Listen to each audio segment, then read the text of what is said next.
They say every day is for the thief, one day for the owner of the house. But ICPC, the Anti-Corruption Commission, has reversed the role. It is now every day for the owner of the house. If you're involved in bribery, over-invoicing, or any shady deal, the day of reckoning has come. ICPC, the Anti-Corruption Commission, is watching you. If you're reported for any corrupt practice, you'll be investigated, prosecuted, and punished. Corruption is harmful to our nation. Join the campaign against it by reporting any corrupt practice to ICPC, the Anti-Corruption Commission.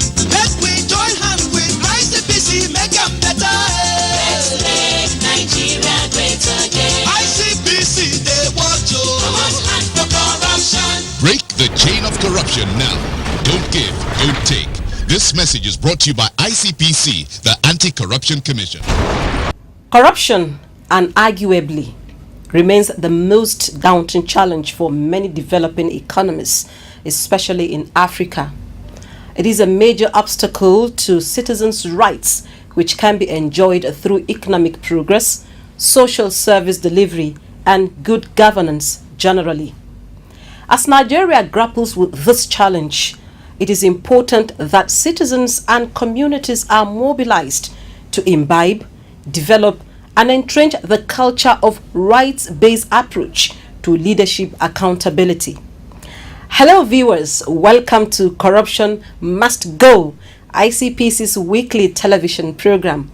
I am Murna Barnabas Atiahi. Leadership has been described as the process of social influence in which one person can enlist the aid and support of others in the accomplishment of a common task, while accountability is about setting expectations clearly and holding yourself and everyone within your sphere of influence responsible for consistently meeting the established expectations.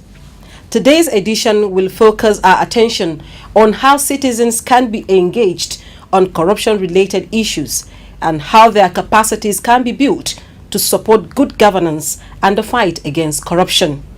We have ethics and values, drama, and more. First, Ruth Awodi is standing by with anti-corruption stories.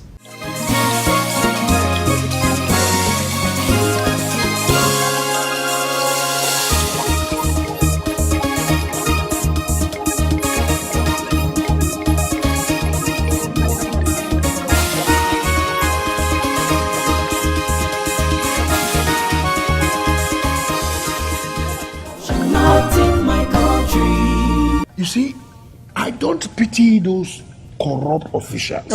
They are terrible. All of them are thieves. It's those small corruption that is killing this country. Benny, it's true.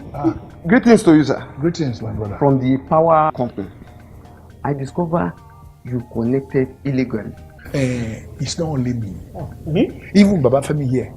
He is connected indirectly. Even with our prepaid meter, he connected indirectly. That is even more. Yarisika connected indirectly. No. It is wrong to connect electricity illegally. Young man, I have a son like you. You are not supposed to offer me bribe. Bribery is corruption. Not in my country. Daniel, take off the light. Yeah. Stop corruption now. Corruption not in my country. Welcome to this segment on anti-corruption stories. I am Ruth Awodi. The Independent Corrupt Practices and Other Related Offences Commission, ICPC, is to monitor elections in Nigeria to curb the menace of vote buying. This was disclosed when the acting chairman of ICPC, Dr. Musa Usman Abubakar, paid a courtesy call on the INEC chairman, Professor Mahmood Yakubu, in Abuja.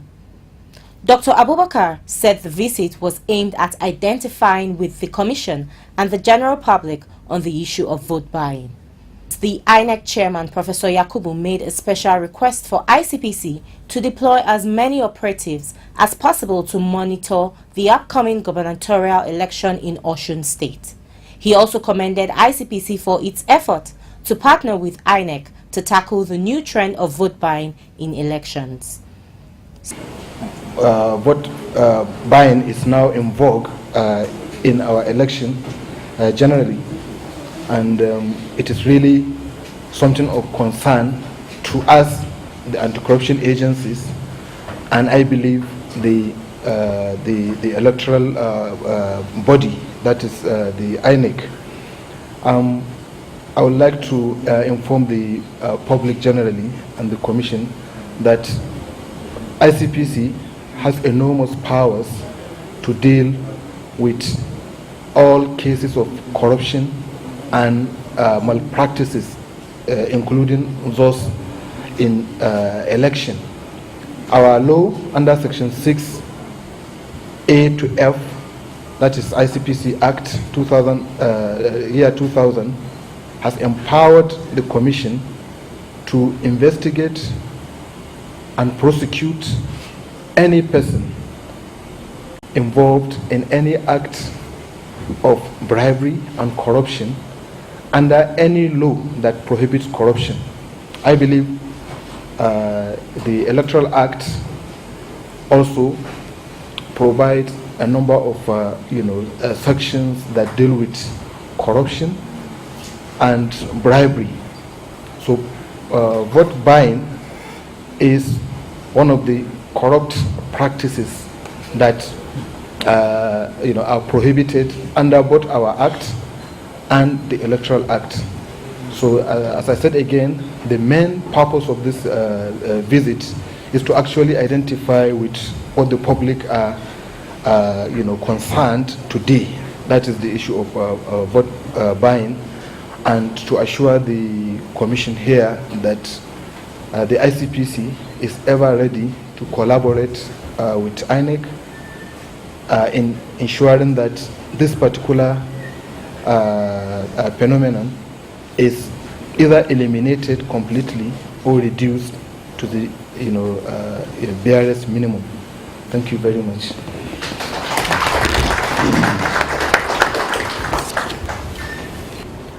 INEC is determined to ensure that vote buying does not determine our 2019 general elections.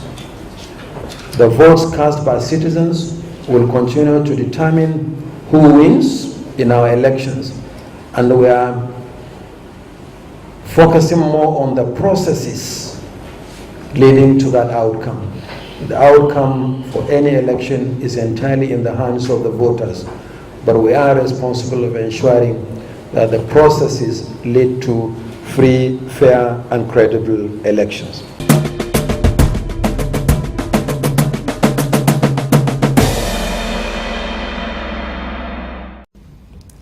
The National Productivity Center, NPC, was set up by law to accelerate socio-economic growth and development in Nigeria through productivity improvement.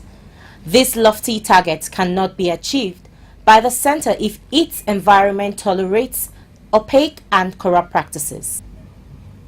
It is against this backdrop that ICPC inaugurated new members of the Anti-Corruption and Transparency Unit, ACTU, of NPC in Abuja recently to ensure transparency and accountability in the operations and practices of the center. Speaking during the inauguration ceremony, ICPC's acting chairman, Dr. Musa Usman Abubakar, who was represented by Ophelia Onyeka of Corruption Monitoring and Evaluation Department, underscored the importance of ACTUs, saying that they promote professionalism, probity and accountability in the operations of government establishments.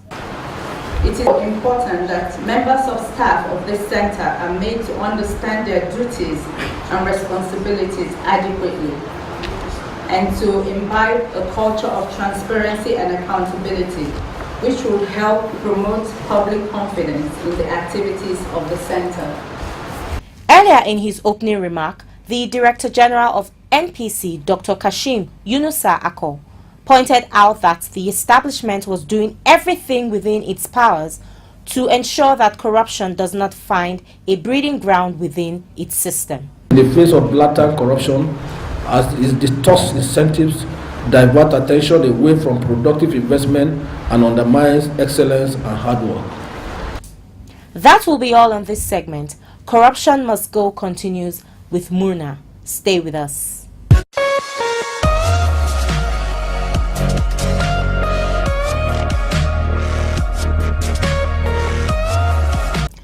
How can citizens be engaged on corruption-related issues, and how can their capacities be built to support good governance and the fight against corruption?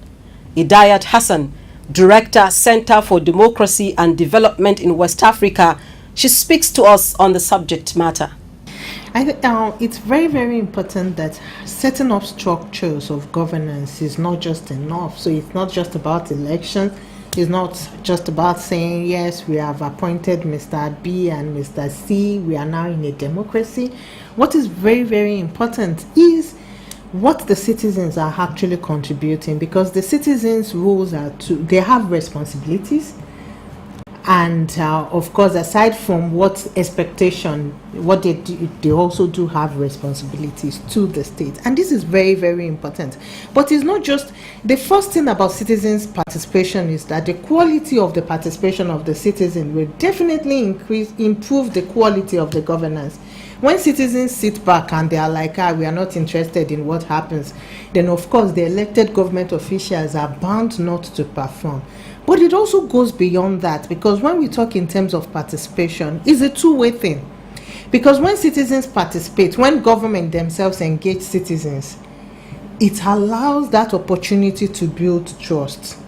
Then you are putting out knowledge there. So it's education. The government is educative. The government knows, like, this is what the citizens want, and the citizens know the rationale for some of the decisions the governments are making. So it's not like, oh, it's just blanket. These people are just making laws for us. They are not actually involving us in it. And it also promotes accountability. So this issue of participation is something that must continue to be in the fore. Really, if we really want to deepen our democracy, and we want to, in particular, make that democracy deliver development to the people, then we ask ourselves, if we are putting all these resources, both material together, why is it not delivering?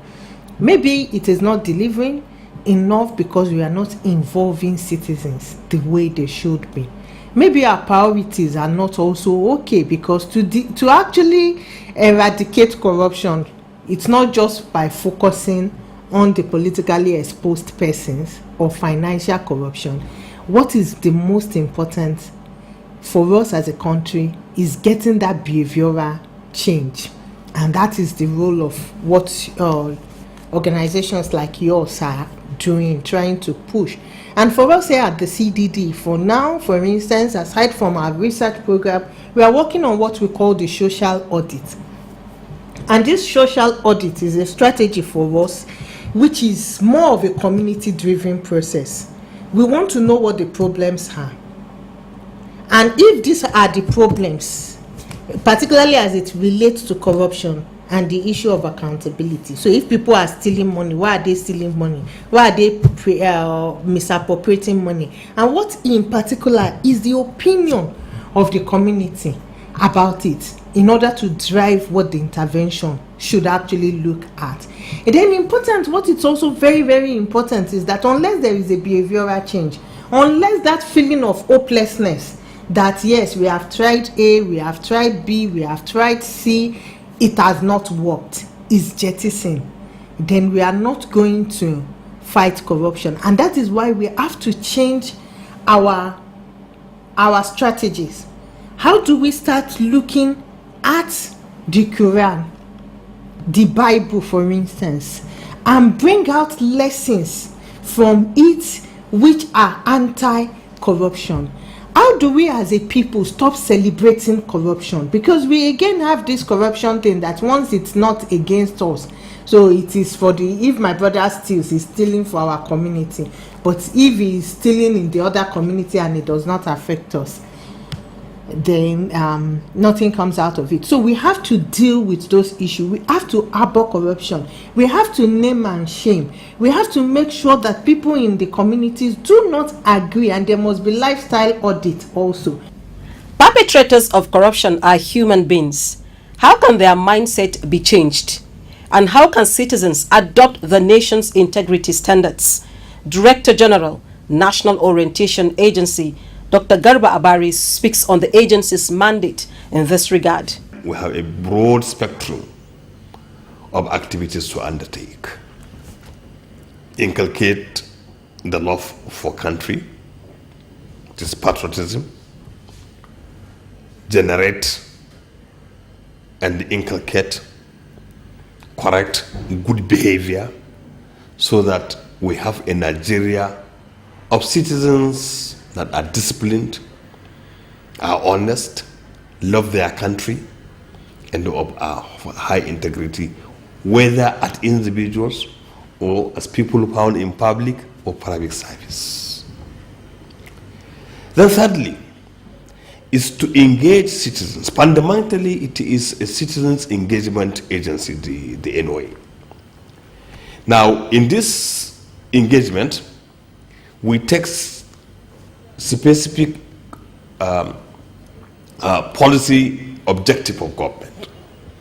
You have just mentioned the anti-corruption fight. And I'm happy to see that the National Orientation Agency has been, I wouldn't want to say in the forefront, but we are also among those who are in the front line in appealing, engaging citizens, and bringing to the consciousness of citizens to appreciate the ills and the evils of corruption in society. The National Orientation Agency is charged with driving Commitment 12.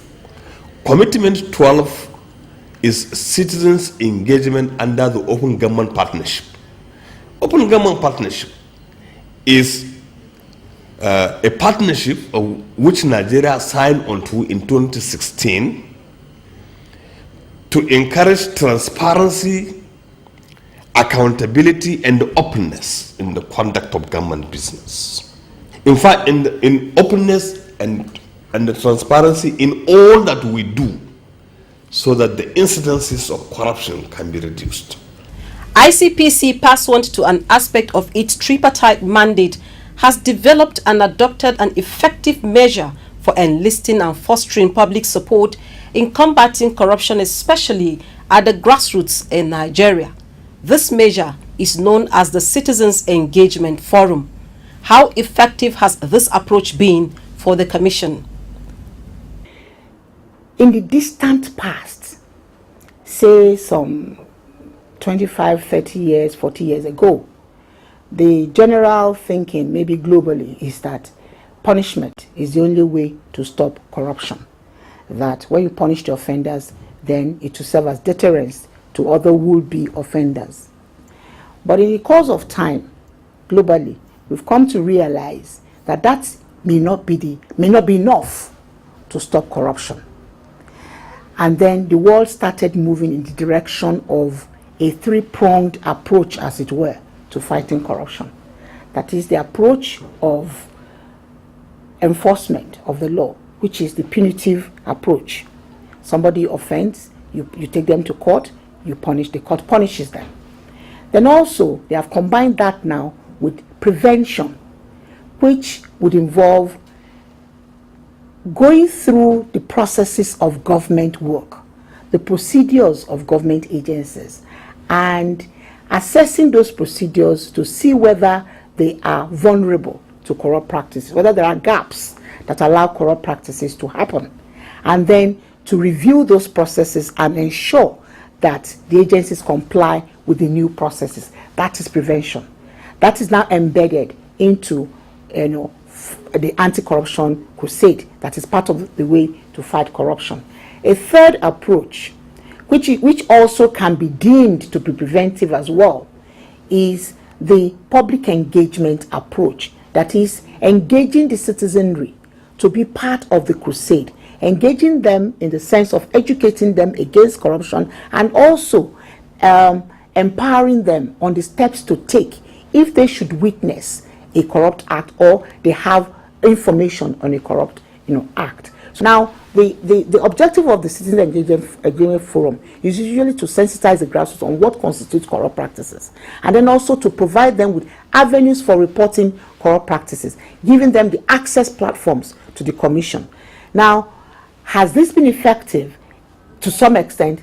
Has it been effective at all? Yes, it has been, because even at the sessions, ICPC has done a number of those sessions. We have gone into very many states across the nation. The latest one being Osun State, that was done maybe some 2 months back. And in Osun State, ICPC visited 5 different local governments in Osun State. Now, what has been the feedback? What has been the impact of this, of this activity? First of all, at those forums, you find the grassroots people commending ICPC in the first instance for even coming to sensitize them, because they weren't aware, first of all, about what exactly is, but apart from money, what are those other things that is corruption. Even sometimes they too are guilty of adding to the problem of corruption, because maybe they make undue demands, unreasonable demands on political office holders that force those ones, pressurize those ones into doing what they shouldn't do. They are sensitized about that. They are sensitized about the little acts of corruption they too engage in at their level. So speaking about the effectiveness, they get to hear that these things are bad even at their own level, and they commend ICPs and they make commitments that going forward they would not do such things again, because usually the people that are brought together we have a mix of different people from different walks of life: market women, students, religious leaders, traditional leaders, and so on and so forth. And they make that commitment that they would also check what they do. Apart from that, we have had increased reportage of corrupt practices stemming from these activities of engagement with the grassroots. Because we give them the access platforms to the commission, we have had increased number of reportage of corrupt practices. And also, ICPC doesn't stop at just going to conduct the forum.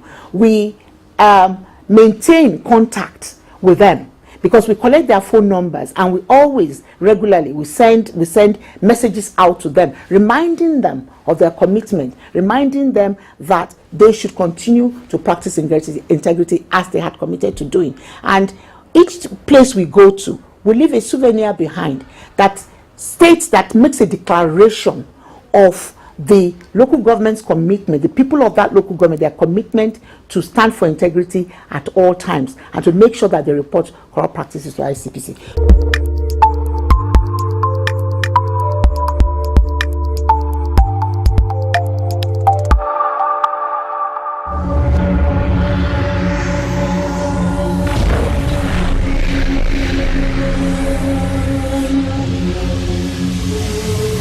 Hello viewers. Today, we are going to talk about yet another offense created under the Corrupt Practices and Other Related Offences Act 2000. We're going to be looking at the offense of use of office or position to confer corrupt advantage, created under Section 19 of the ICPC Act. Now, what do we mean by this? Generally in this country, people have the belief that it is where we work that we're entitled to eat. Some people have gone to the extent of describing the workplace as a work shop. Section 19 of the ICPC Act makes it an offense for anybody, particularly public officers, to want to use their office or their position to corner all the advantages, to corner all the benefits, either for themselves or for members of their family or their friends and other associates, or even other public officers. At ICPC, we have seen situations where some chief executives who have the responsibility or who have the power to award contracts or to offer employment or even promotion in some instances, decide to favor only people from their own family, from their own ethnic group, or especially members of their family.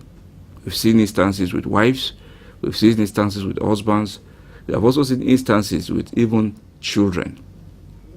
ICPC has investigated and has prosecuted so many people for this, and some of them are now in jail.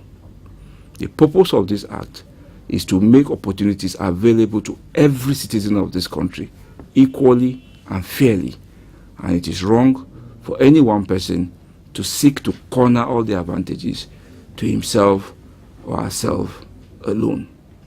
Let us therefore resolve to help Nigeria to do away with instances of abuse of office and corruption in public office.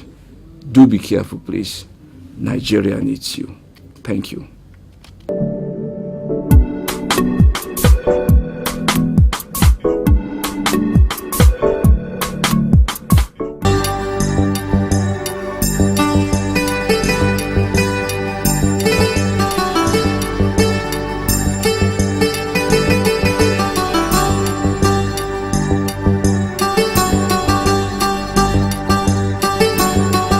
The quality of citizens' participation will increase the quality of governance.